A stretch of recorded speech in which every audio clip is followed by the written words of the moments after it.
सबकी उत्पत्ति धरती, सब जीवन प्रतिपाल। धरती न जानती आप गुण, ऐसा गुरु विचार। नमस्कार दोस्तों, मैं अविनाश दास रेशनल कबीर यूट्यूब चैनल में आप सबका हार्दिक स्वागत करता हूं। साथियों, यदि चैनल को सब्सक्राइब नहीं किए हैं तो सब्सक्राइब जरूर करें। शेयर करके अपने सभी मित्रों तक सभी ग्रुपों में पहुंचाएं। बेल आइकन को प्रेस करें, ऑल नोटिफिकेशन ऑन रखें ताकि हर नया अपडेट आप तक पहुंच सके। लाइक और कमेंट जरूर करें दोस्तों। मैंने सदगुरु कबीर साहब रचित बीजक ग्रंथ की एक साखी आपके सामने रखी है और इस पर मैं थोड़ी चर्चा करूंगा। बहुत लोगों का मानना है कि सदगुरु कबीर साहब जो है इस दुनिया से अलग किसी और दुनिया की कल्पना करते थे और वहाँ जीवन की कल्पना करते थे और वहाँ पूरे संसार के मालिक परमात्मा की कल्पना भी करते थे। इस तरह दोस्तों, कुछ प्रक्षिप्त वाणियों को लेकर के, कुछ मिलावटी कविताओं को लेकर के लोग अफवाह उड़ाते हैं। जैसा कि आप जानते हैं, ये रेशनल कबीर यूट्यूब चैनल है जो वैज्ञानिक सोच पर आधारित है, रेशनलिज्म पर आधारित है, तर्कशीलता पर आधारित है दोस्तों, साइंटिफिक टेम्परामेंट पर आधारित है। तो भ्रम अंधविश्वास को मिटाना, आडंबर पाखंड को मिटाना और मनुष्य को अस्तो मां सद्गमय के रास्ते पर, असत्य को छोड़ा करके सत्य के रास्ते पर चलाने का प्रयास करना और स्वयं चलना। सबसे पहले तो स्वयं चलना। स्वयं ही हम जिस रास्ते की बात करते हैं उस पर नहीं चलेंगे तो कैसे विश्वास किया जाएगा कि हम जो कह रहे हैं वैसा हम कर भी रहे हैं। ऐसा किया भी जा सकता है दोस्तों।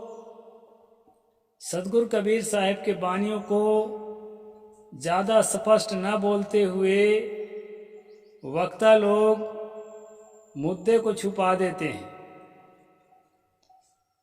इसका कारण ये है कि वो स्वयं ऐसा जी नहीं पाते।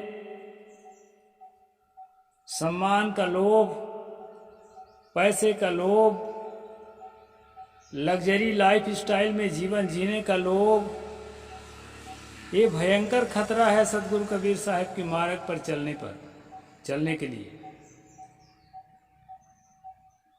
इसलिए स्पष्ट नहीं बोल पाते दोस्तों, बल्कि जो है बताने लगते हैं कि हाँ, है कोई ईश्वर, है कोई लोकांतर जो इस धरती से अलग भी कुछ है।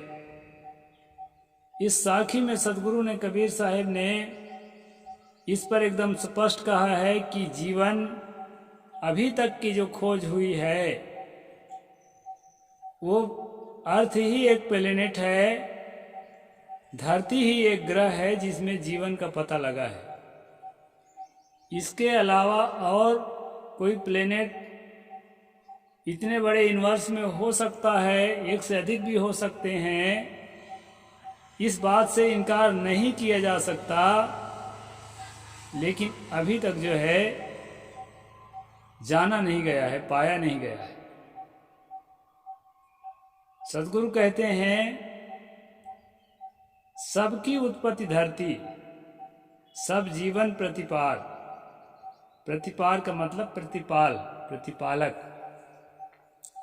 ये पृथ्वी जो है हर प्राणियों की उत्पत्ति में उपादान है, रॉ मटेरियल।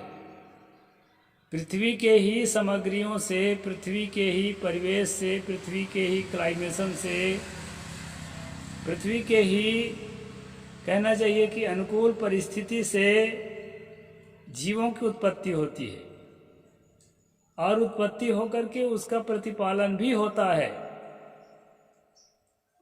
पृथ्वी से अलग हट करके ऐसा अभी तक नहीं पाया गया है जिसमें जीवन हो।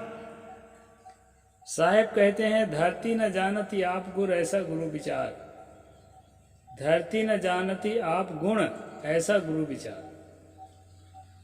सबका प्रतिपालन करते हुए भी, सबको जन्म देते हुए भी, ये जो अर्थ है, ये जो पृथ्वी है, जानदार नहीं है,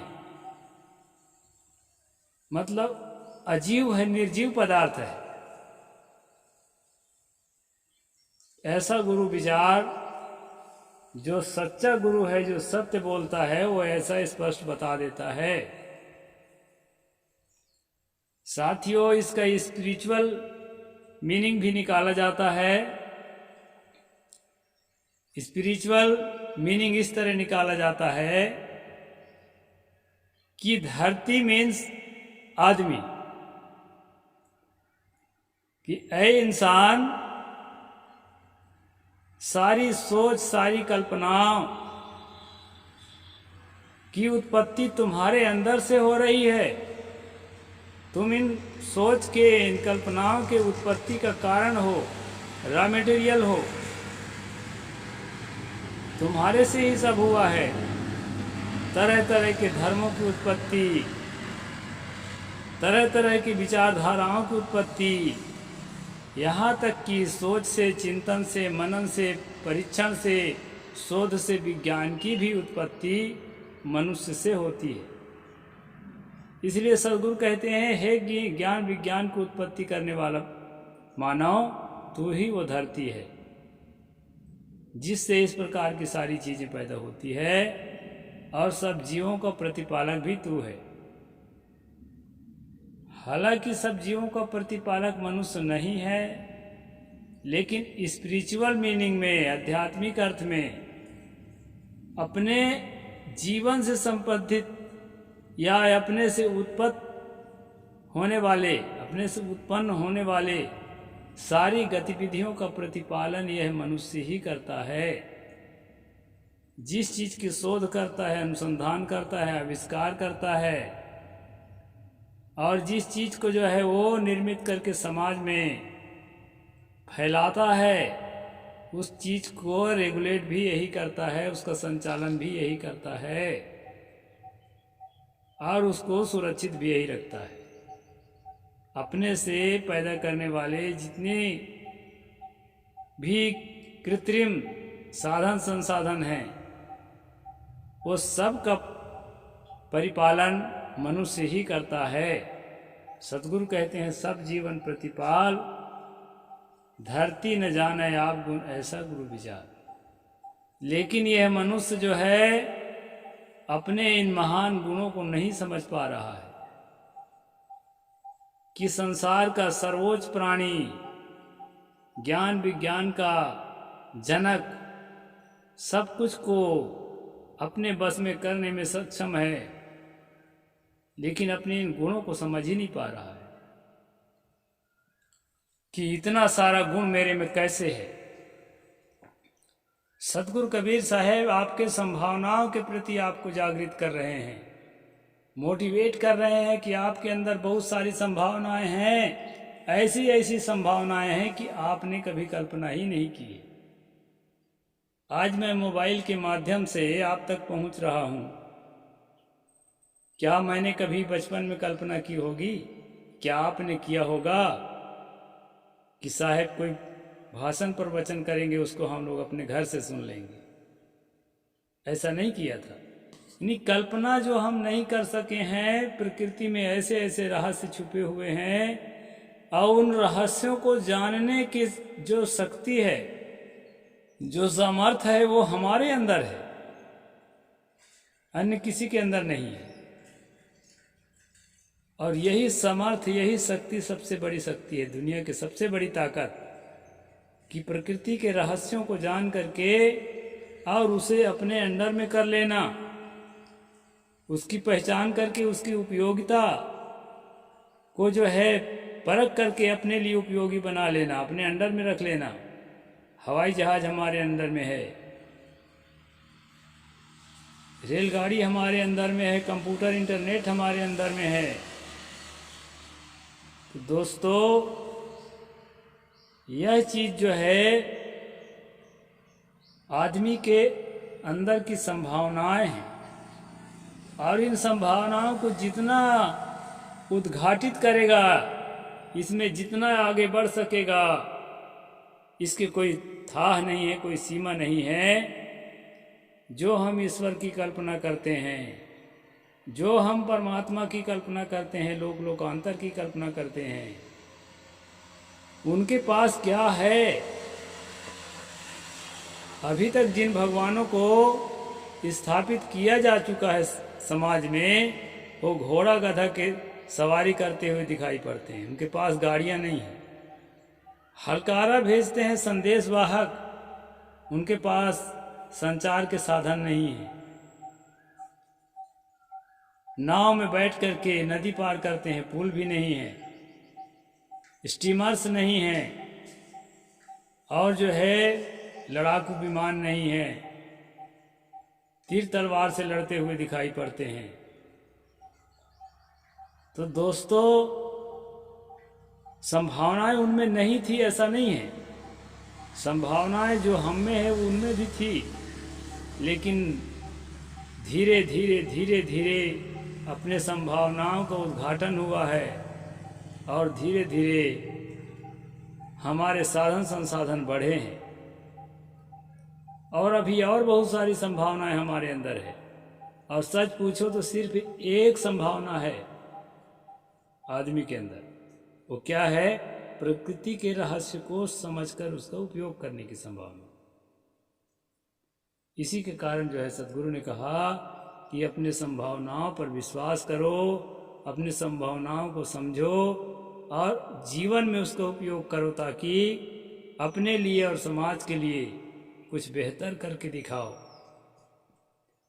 तो सदगुरु ने कहा, धरती न जानती आप गुण, ऐसा गुरु विचार, गुरु का ऐसा विचार है। तो दोस्तों, ये तो स्पिरिचुअल अर्थ हो गया कि आत्मसत्ता के पास, स्वसत्ता के पास, यानी ये जीव के पास कितना सामर्थ्य है, खासकर मनुष्य जीव के पास, और अपने सामर्थ्य का, अपनी शक्तियों का मिस यूज करके और आज बर्बाद हो रहा है। इसका जो है सदुपयोग नहीं कर पा रहा है। तो सदगुरु ने कहा धरती का उदाहरण दे करके, और उदाहरण भी सटीक, और जिस चीज के लिए उदाहरण दिया वो भी सटीक। साथियों, हम लोगों को जागना है, आडंबर से, अंधविश्वास से, पाखंड से, ऊंच नीच जाति की व्यवस्था से, दूसरे के हक को छीनने हड़पने की प्रवृत्ति से आज यही हो रहा है।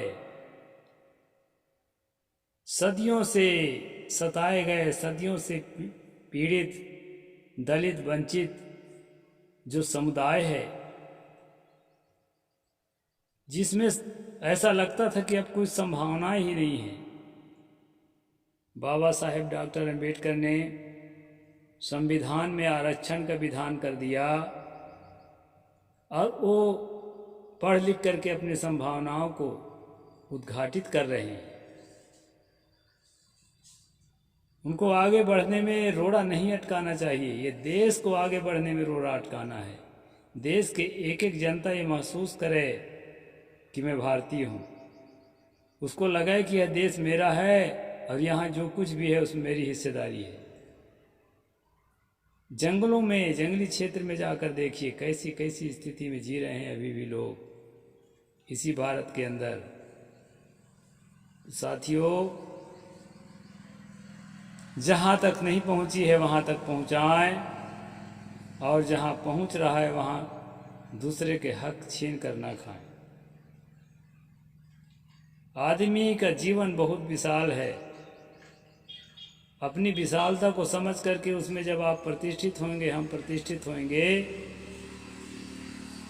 तो सारा संसार जो है सोचने के लिए विवश हो जाएगा, अरे कितना महान है ये व्यक्ति, जबकि वह स्वयं भी महान है भीतर से।